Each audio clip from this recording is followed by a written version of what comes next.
Y hay personas que dicen que quienes han escrito estos lemas son personas que han sido conocedores de la palabra de Dios. Eso no está confirmado, pero yo sí lo creo, porque tiene mucha coincidencia, es una coincidencia demasiado grande. Por decir un ejemplo, hay un lema, para nosotros es difícil olvidarlo, porque en el caso mío, pues, porque es una cuestión que fue inculcada, es un periodo y un proceso de formación, y eso le queda a uno, vamos a decir, para toda la vida, porque de olvidarlo es como difícil. Y el lema dice así: aquí la mayor estrategia es obedecer, y el modo como ha de ser es ni pedir ni rehusar. Aquí el buen trato, la humildad, la paciencia, la lealtad, fama, amor y vida son caudal y noble soldado, que en buena o mala fortuna, la milicia no más que una religión de hombres honrados. Si tomamos en cuenta este lema, que bajo esta consigna, vamos a decirlo así, bajo esta consigna, que dice así, lo voy a repetir: aquí la principal estrategia es obedecer. Voy ahora a detallarlo. Y el modo como ha de ser es ni pedir ni rehusar. O sea, el soldado no se niega y tampoco se ofrece. O sea, él está sujeto a una obediencia. Esa es la estrategia mayor de un soldado. La obediencia es lo que lo va a llevar a él a crecer. Si llevamos la obediencia a la Biblia, hacemos la comparación y enfocamos a lo terrenal y a lo espiritual, la Biblia dice que la obediencia es mayor que el sacrificio. O sea que ya empieza con un término bíblico. La parte militar se enlaza, por decirlo así, con la parte bíblica. Y este lema ha sido implementado por muchos años dentro de la milicia, y ustedes se ponen a ver que están los militares, ¿verdad? Y hay un batallón, 1000, 2000, 3000 hombres, y los enseñan hasta caminar, todos caminan iguales, y todos caminan en un mismo ritmo, todos andan en un mismo sentido. Y son bastantes. Simplemente por escuchar una música, el militar sabe cuándo tiene que mover el pie izquierdo y cuándo tiene que mover el derecho. Ahora, si yo llevo esto al término espiritual, ese espíritu orante es el que me va a decir a mí cuándo que tengo que mover el pie izquierdo y cuándo tengo que mover el pie derecho. ¿O cómo miles de hombres caminan allá en un mismo sentido? Dice el libro de los Corintios 1:10, que la iglesia tiene que estar en un mismo sentido, porque es un mismo Espíritu Santo.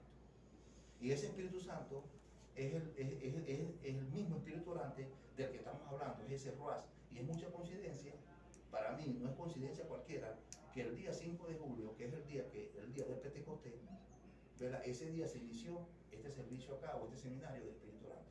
Eso no es coincidencia, eso viene de parte de Dios directamente para la formación nuestra.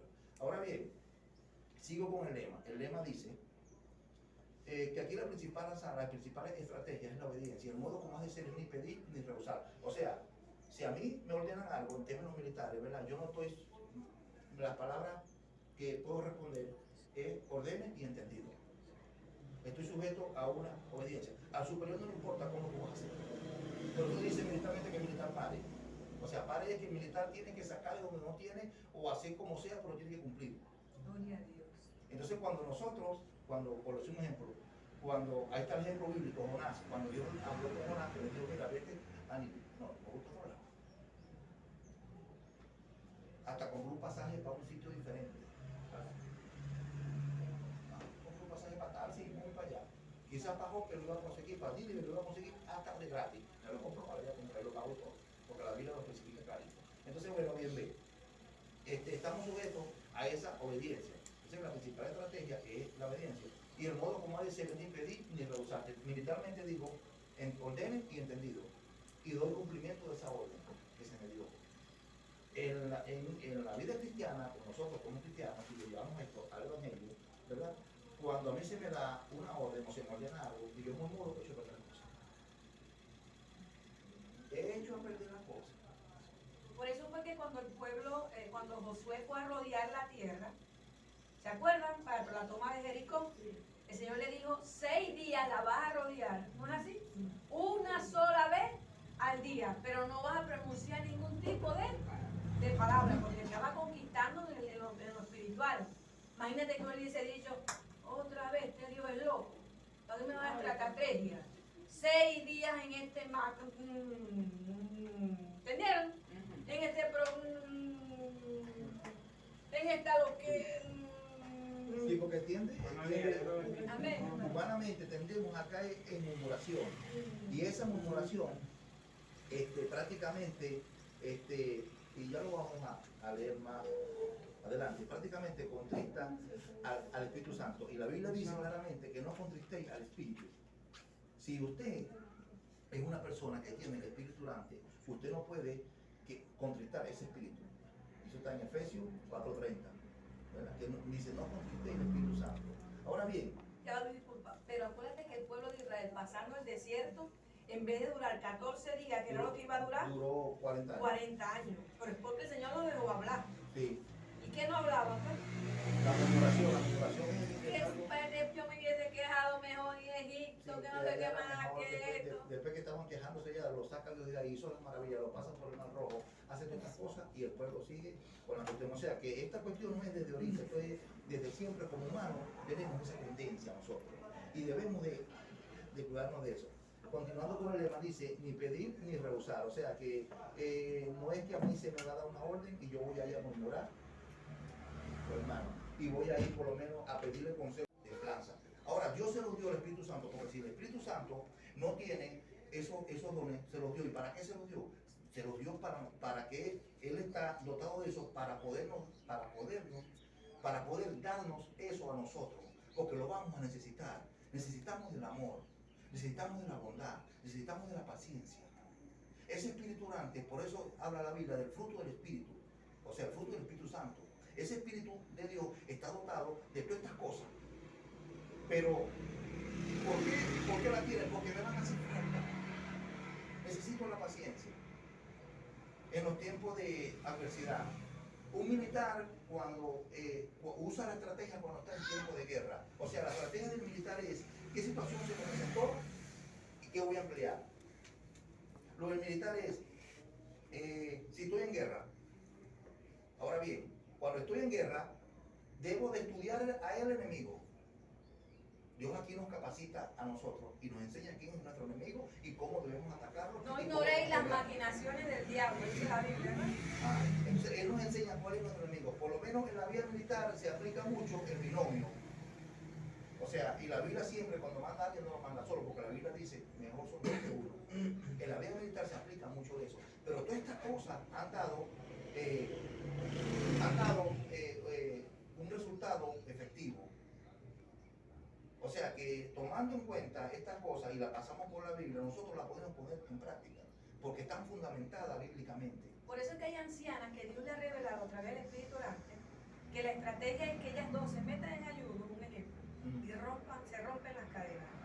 Pero es de dos, no mandan una, eso es tremendo. Hubo Sí. en una isla que se pusieron dos ancianas de acuerdo ¡Ay, santo! y hubo un avivamiento en ese tiempo, fue en Inglaterra. Sí, es que yo escuché también los Estados Unidos, eran dos nada más. Tres mujeres, tres. Jesús cuando envió a los discípulos, también les dio instrucciones. Y no los envió solo. O sea que estas son cosas. Pero enviaba de dos en dos, ¿verdad? Sí, y de hecho cuando Josué mandó a hacer reconocimiento a Jericó, cuando va a hacer los conocimientos para ellos alcanzar la tierra prometida, Mandó a dos a reconocimiento. A los espías, sí, a los espías. Entonces ve, la Biblia nos dice, pues, y por eso este hombre que escribió este lema tiene mucha coincidencia bíblica, porque la Biblia dice que dos es mejor que uno, y con dos de tres difícil se revienta. Entonces ve, esta cuestión, esta estrategia, por decirlo así, estrategias militares han funcionado. Si yo estoy en guerra y yo tengo un enemigo que tengo que atacar, yo debo de estudiar al enemigo y ver cuál es la parte débil que tiene el enemigo y si es posible atacarlo por el lado más estrecho. No lo voy a atacar por la vía donde él me va a esperar. Tengo que atacarlo por el lugar donde él menos me espera. Ahora, y en este caso nosotros nos atacamos primero, ¿verdad? En el mundo espiritual nosotros no tenemos que esperar a él, nosotros somos contraatacantes, sí, ¿no? entonces, Graben eso, intercesores. por eso es Mi que hermano peleó conmigo, le voy a dar. No, espérate, que él es el que prefiero que te dé él a ti. por eso la Biblia habla del camino estrecho. En ese caso, haciendo la comparación de lo espiritual, de lo militar, a lo terrenal y lo espiritual, ¿verdad? La Biblia habla del camino estrecho. El enemigo casi nunca me va a Ay, pegar amor, por el chacha, camino amor. estrecho. No me va a pegar por ese camino. Él me va a pegar por el camino ancho. Porque por el camino ancho es fácil de caminar. La Biblia lo especifica. El camino ancho es fácil, pero el camino estrecho es bastante difícil. Nosotros estamos llamados a caminar por ese camino estrecho. Porque yo les quiero decir a ustedes, nosotros todos somos soldados. Somos soldados de Cristo. La Biblia dice en 2 Timoteo 2:4, ¿verdad? Que aquel que milita no se enreda en las cosas de la vida, sino que agrada a quien lo tomó como soldado. Entonces, ve, nosotros somos militantes de un reino celestial. Y si nos ponemos a ver, ¿verdad? En la vida militar, volviendo al lema que le dije al principio, la vida militar tiene un orden. Ahí hay generales en jefe. El general en jefe de las Fuerzas Armadas es el presidente de la República. Esa es la máxima autoridad jerárquica dentro del Ministerio de la Defensa, o sea, dentro de la nación. O sea, viene siendo el rey. Nosotros tenemos un rey, que es nuestro Padre Celestial. O sea, también hay un orden especificado. Dios también tiene un orden especificado allá. Vamos a buscar en nuestra Biblia Génesis 2.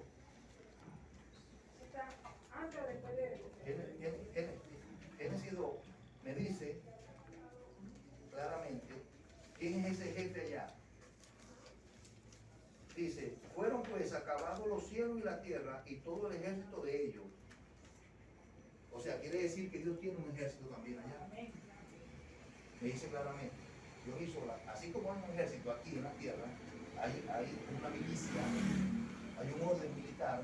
Dios también tiene un orden allá. No digamos que sea un orden militar, pero sí un orden celestial. Por eso el hombre que escribió este tema, dicen pues que este hombre tenía conocimiento de las cosas de Dios.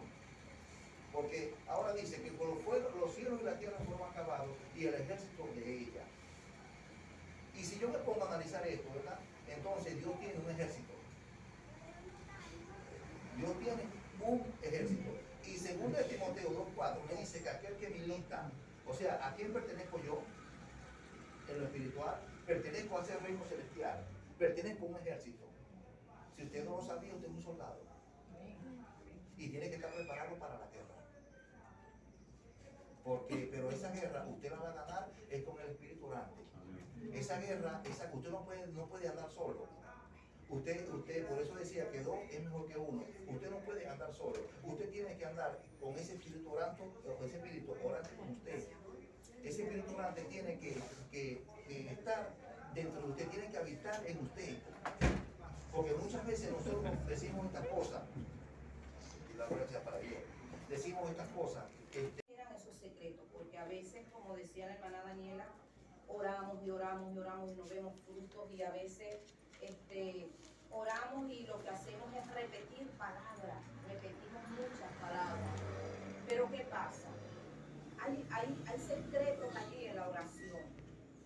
Y cuando nosotros vamos entrando, o mejor dicho, adentrándonos más a lo que es el Espíritu Santo, nosotros vamos a ir entendiendo este espíritu de oración o espíritu orante, como dice. Para y María, tremendo esto.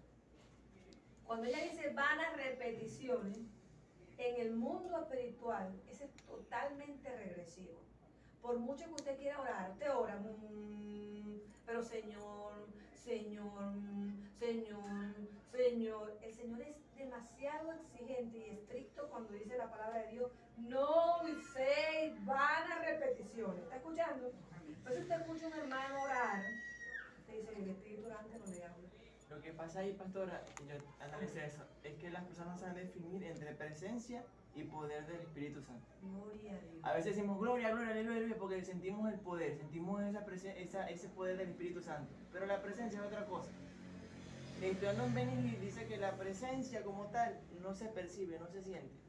Pero de la presencia se emana el poder, que es lo que normalmente hacemos cuando la gente se revuelca, es endemoniada. Puede repetir, lo que Benigil fue el que escribió cuando el Espíritu Santo. Y hay una palabra aquí, comparto esto para... Y él allí da diferencia de esos dos, lo que es el poder y la presencia. Porque dice, pero sin fe es imposible agradar a Dios, porque es necesario que el que se acerca a Dios crea que le hay. Y tú me dices, ¿cómo yo voy a creer que la hay? Claro, porque prácticamente está diciendo que a lo mejor no lo percibas, pero tienes que creer que está ahí. ¿Me explico? Es un ingrediente de la fe. Sí, porque obviamente dice, él dice que la presencia es la que quebranta a las personas. A lo mejor vienen los nuevos creyentes que nunca han recibido a Cristo, pero usted lo ve llorando. Es la presencia que está actuando en él. Ahora, cuando la persona opera el poder, es donde vemos las manifestaciones, cuando se cae la gente, cuando se revuelcan en el piso y dicen, ¿qué es eso? El Espíritu Santo, sí, pero es el poder de él. La presencia es otra cosa. Sí, pero has desarrollado un lenguaje espiritual diferente. Benny Hill, Sí, hablaba con Dios. Él no decía, gloria a Dios, aleluya. O sea, sí a lo mejor lo decía, pero hablar con Dios en un lenguaje de fe. ¿qué es lo que quiero que llegue? Eso es hablar con Dios. Vamos allí. Vamos allá. Yo, por ejemplo, cuando voy a orar, Pero María, estamos claros que el repetir, ahí voy. ahí no hay. Ahí Pero voy. Cuando voy a encontrarme a orar, ¿verdad? Porque antes yo oraba. Ajá. A veces no entendí, pero sí, pero yo necesito saber que tú llegaste. Gloria. Yo necesito saber que el Espíritu Santo ya llegó aquí, a donde yo empiezo a hablar. Porque es que el ingrediente es la fe. Amén. Uno de los ingredientes es la fe. Y cuando yo comienzo a orar, yo empiezo a orar, yo no siento nada, yo no veo nada, yo estoy ahí simplemente, pero yo le digo, ahora comienzo y le digo, Espíritu Santo, amigo mío, vamos a hablar.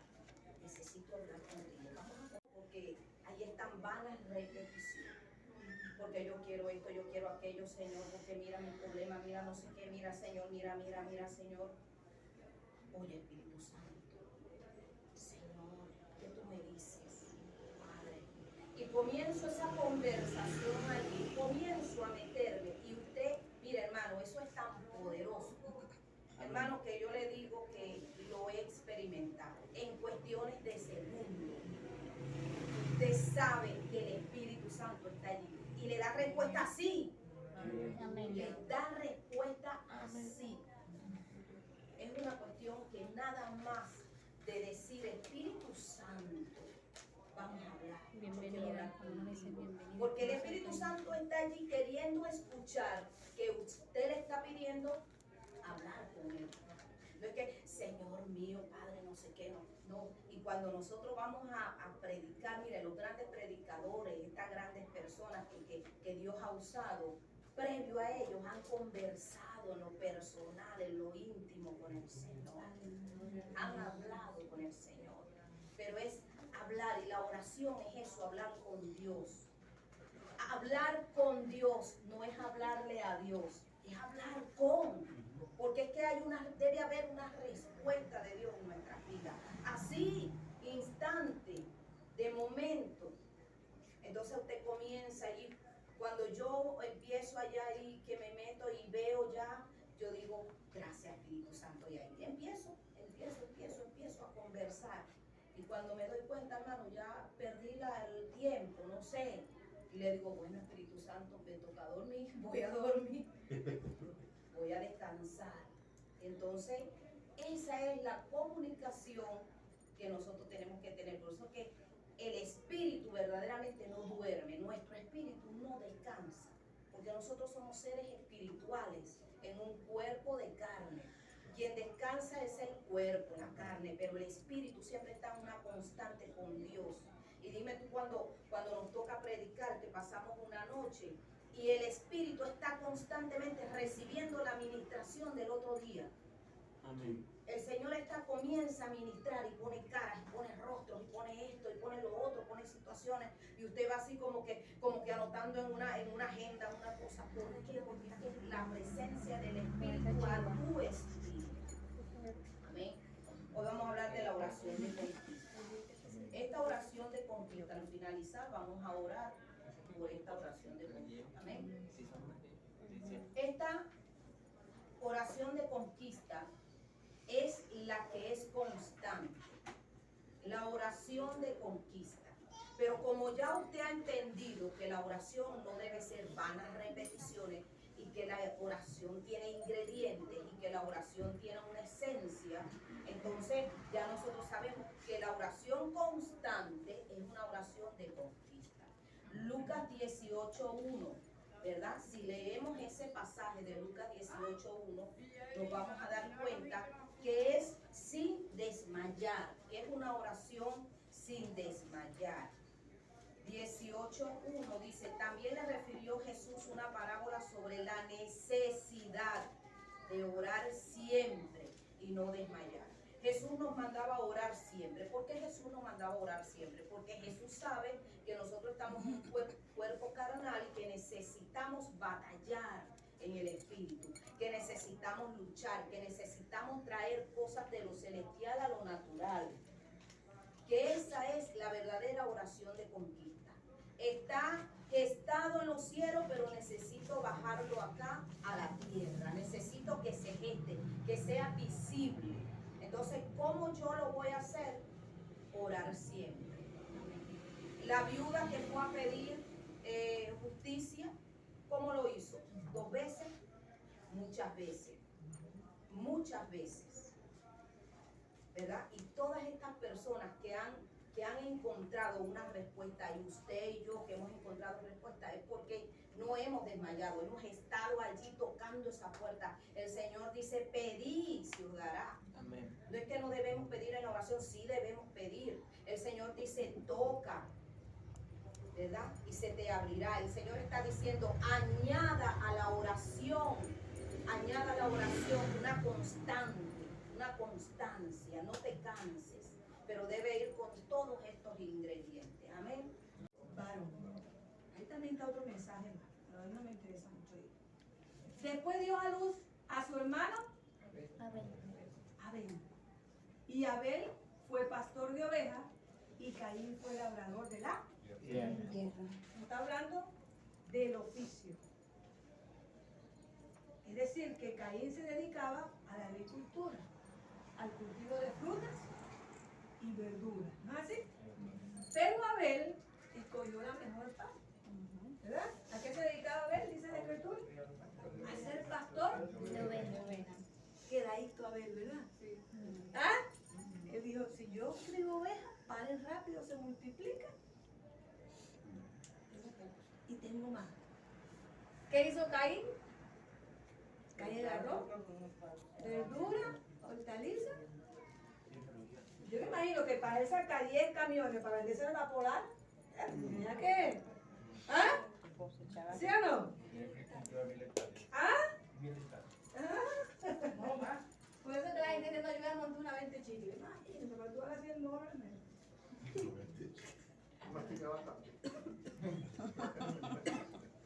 Pero la chupeta ya.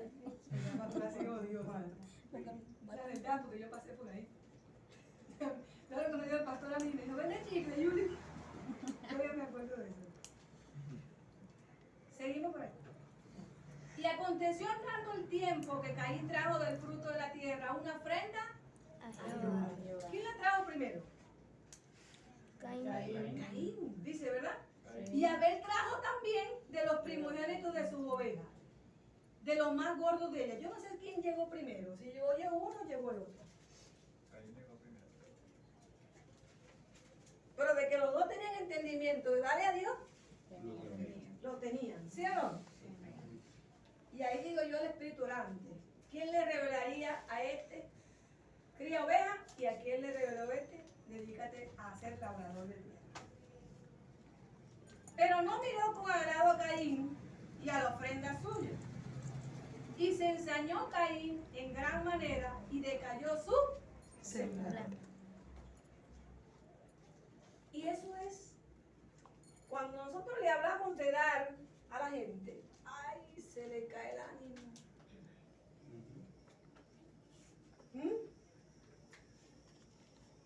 No hablaron nada. Dame aquí.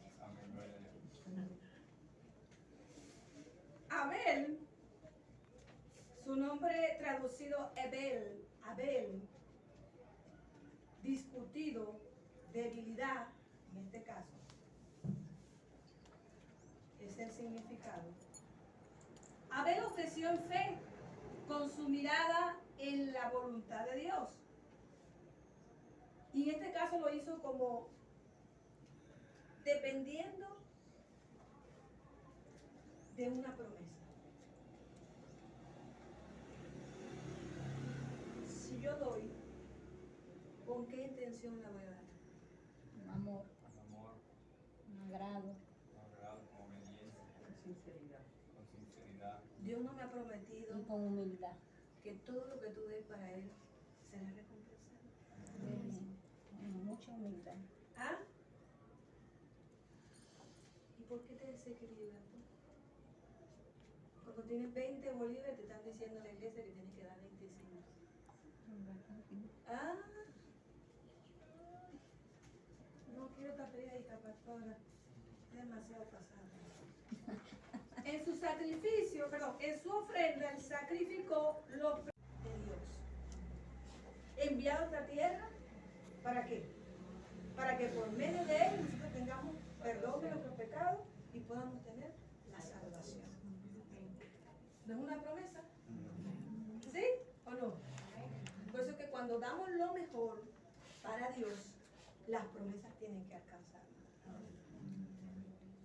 O Dios no cumple que todos los que reciben a Jesucristo van a ir a la presencia del Padre. ¿No es una promesa de Dios? ¿Sí o no? Él dio ¿qué? Lo más preciado del cielo. ¿A cambio de qué? De que se cumpla la promesa. De que tu alma no se va a perder. O no se va a cumplir la promesa de Dios. Por eso que cuando tú das como Dios dice que dé, la promesa te va a alcanzar. Ay, no, eso no. A mí me dan 3 carros, ya viste lo que tiene que dar a Dios. Lo más preciado dio Dios, que fue Jesús. Y eso nos habla de que el Señor le gusta dar lo mejor. Por eso le agradó, porque venía de Dios esa intención. Y yo soy ruda con esto porque el que da debe tener una intención. Y Abel lo hizo con una intención. Había una intención en su corazón. ¿Sí o no? Vean lo que relata la historia. Por eso le agradó a Dios, porque la intención de Abel de dar venía de Dios. Ah, pastor, y la de Caín, yo la llevo a Ananí y Zafira, a su manera, para salir del paso y no había seriedad. Yo le digo a Ananías, te voy a abrir puertas para que vendas ese bien inmueble. Pero ¿qué pasó con Ananías?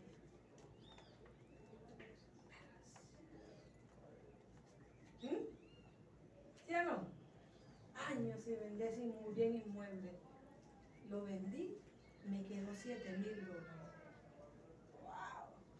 ¿Cuánto es el dinero? 700. ¿No reprende el diablo? A la ofrenda. ¿Ah? Señor, reprende el diablo todo el tiempo, ¿vale?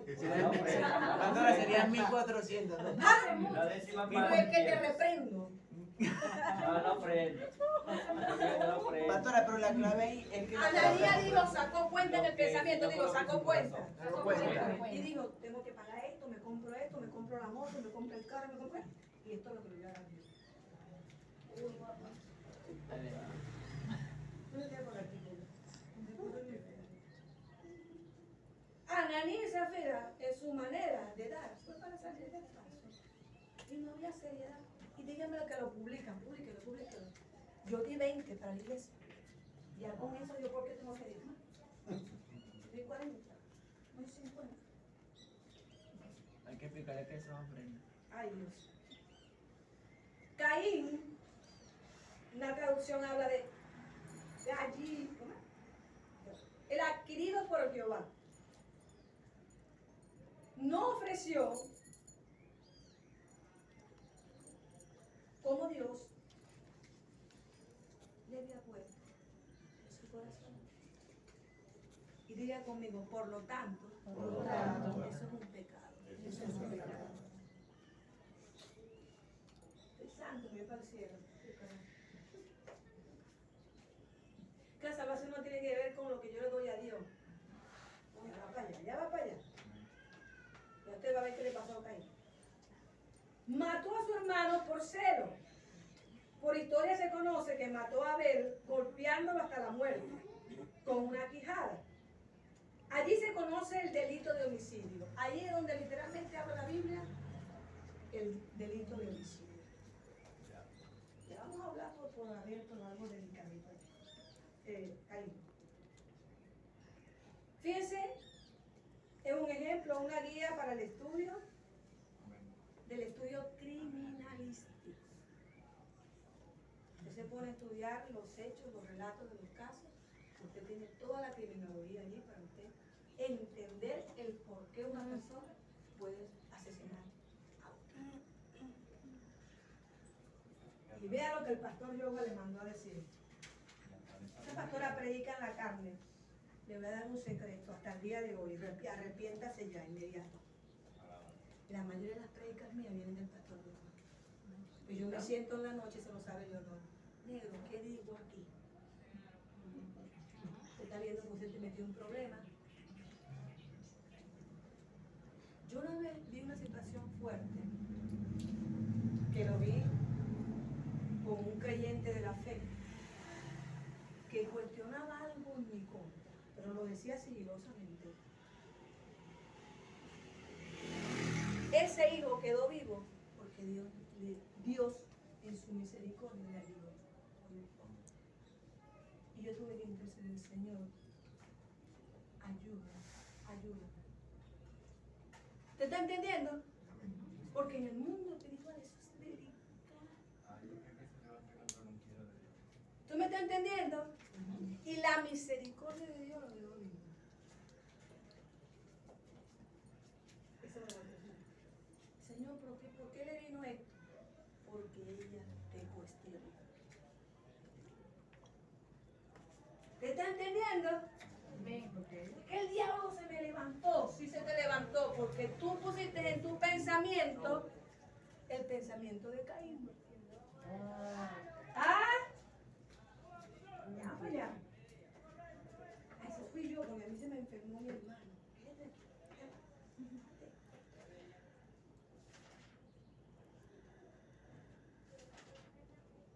María se levantó contra el ungido de Dios y le vino una lepra. No, pero eso no existe. ¿Qué ocurre eso? María. Caín hizo, fíjense, ¿cuál es el detalle del hermano cristiano en cuanto a dar a Dios? La ofrenda que Dios le agrada es aquella que está relacionada con la sangre de Jesús. Tu vida está relacionada con el sacrificio de Cristo en la cruz. La ofrenda dada por Abel tuvo un significado muy especial. Él escogió dar lo mejor de su rebaño, pues Dios como único creador merecía lo mejor de todas las cosas. Abel entendía a quién iba a dar. Nosotros no entendemos a quién vamos a dar. ¿Sí o no? Nosotros con nuestros pensamientos nos metemos en lío espiritualmente.